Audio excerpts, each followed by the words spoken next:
অধিদপ্তর যে নিয়ন্ত্রণ করে, এই ভোক্তা অধিদপ্তর কিন্তু কোনো জিনিস তৈরি করে না, ওরা কিন্তু উৎপাদন করে না। আমাদের উৎপাদিত জিনিস বাজারে আনার পরে ওটাকে ওরা মূল্য নির্ধারণ করে। ওখানে এ ধরনের একটা ভোক্তা অধিদপ্তরের মধ্যে যতগুলো পাচার দেখতেছে, অর্থ পাচার বড় বড় 2 নম্বরই সবকিছু ওইটার মধ্যেই হয়। তো ওটার সাথে যদি আমাদের আলোচনা করতে দেয়, আগামী 1 সপ্তাহের মধ্যে বাজারে স্বস্তি হবে, এই ব্যাটেরও একটা বিষয় হয়ে যাবে। এই ব্যাটটা কিন্তু এইভাবে না, বুঝছেন?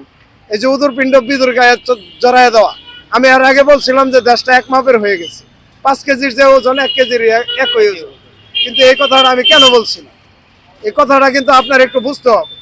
এই যে আপনার এই টিসিবির পণ্যটাই যে 5 মাস দিচ্ছে এখন আর দেয় না, এই টিসিবির পণ্য যে এখন দেয় না, আমি মনে করি টিসিবি এটা নাই দেয়।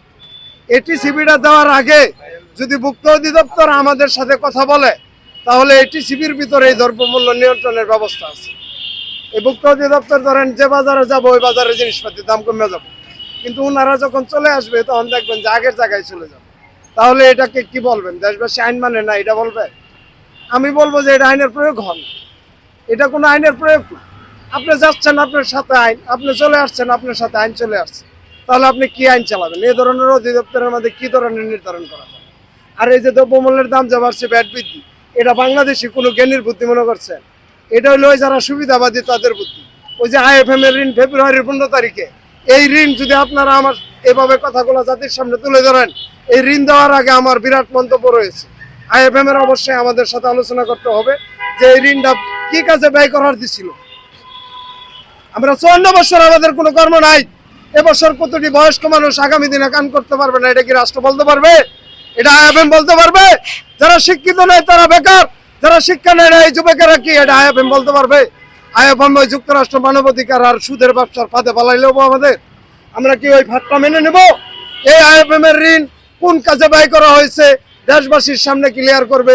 যদি আমাদের কাজে ব্যয় করা হয়, আমরা এটা সুসহ দিব। আর যদি ওই ধরনের উন্নয়ন আমরা বুক না করি, এই ঋণের আওতায় ব্যাট বৃদ্ধি করলে দেশবাসীকে নিয়ে এটা তীব্র প্রতিবাদ করা হবে। আমরা ব্যাট দিতে রাজি আছি। ব্যাট এদেশ রাজস্ব দিলে রাষ্ট্রের উন্নয়ন হয়। আমরা রাষ্ট্রের উন্নয়নের বিরোধিতা কেন করব? আমি এই দেশে বাস করে এই দেশের উন্নয়নের বিরোধিতা করতে পারবো, কিন্তু আমি ব্যাট নিয়ে কোন কাজে ব্যয় হয় এই হিসাবটা আমি চাইতে পারবো। আমি এই হিসাব চাই। 54 বছর এদেশের গ্যাস বিক্রি করা হয়েছে, এদেশে বড় পুকুরিয়ার কয়লা কোথায় গেল? এদেশে 1 গ্লাস পানি 1 টাকা দিয়ে কিনে খায়, এই টাকা কে নেয়? আমি এগুলো রাষ্ট্রের কাছে জানতে চাই, এটা কোনো ব্যক্তি প্রতিষ্ঠান দায়ী না। এবার যারা দেশ সংস্কার করতেছে, এবার সুন্দর করে আমাদেরকে বাদ দেওয়ার একটা বাইতারা করতেছে। অথচ যখন গুলি খায়া পড়ে রইলো, ওই আমেনের নিথর দেহটা কোনো গাড়িতে উড়ায় হাসপাতালে নেয় নাই, ওই 3 চাকার এক রিক্সা চালক নিচ্ছে। আজকে 11 উপরে আইন আপনারা দেখতেই আছে। আর রাষ্ট্রের যে ব্যাট বৃদ্ধি, এই ব্যাট বৃদ্ধির ভিতরে যারা আইন করতেছে, এই যারা আন্দোলন করতেছে, এই আন্দোলনের একজনের নাম আমি বলবো, তিনি হলেন আনু মোহাম্মদ। এই আনু মোহাম্মদ স্যার আজকে দীর্ঘদিন ধরে বাংলাদেশের তেল গ্যাস খনিজ সম্পদ রক্ষা করার একটা আন্দোলন করে আসেন। আমি এই দেশবাসীর মাধ্যমে তার কাছে প্রশ্ন করতে চাই, এই রাষ্ট্রে জন্মগ্রহণ করার পরে একজন নাগরিকের ওই খনিজ সম্পদের উপর কতটুকু অধিকার থাকতে পারে সেটা আপনি দেশবাসীর সামনে নিশ্চিত করবেন। আর না হলে কি ধরনের তেল গ্যাস খনিজ সম্পদ রক্ষা করছেন এর একটা লিস্ট দেশবাসীর সামনে ক্লিয়ার করবেন। আর নাইলে নিজেরা বুঝ করবেন, এই বুঝ এবার দেশবাসী মাইনা নেবে না। 10 বছর ধরে এই ইলিশ মাছ খাই না, আপনারা রপ্তানি করেন, টাকা কই যায়? টাকাটা কই যায়? আমরা একটু জানতে চাই যে আপনারা রপ্তানি করা পণ্য কোথায় যায়?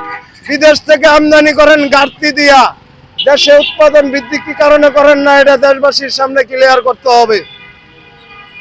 আমার একটি নিউজ চ্যানেল 24-এ নিয়েছে, তারা আমার নিউজগুলো ছাড়ে না, কোনো জাতীয় চ্যানেলে আমার নিউজগুলো ছাড়ছে না। আমি মনে করতেছি এটা সাংবাদিক বৈষম্য। যদি সাংবাদিক বৈষম্য না হয়, তাহলে আমি নিপীড়িত মানুষের জন্য কথা বলি।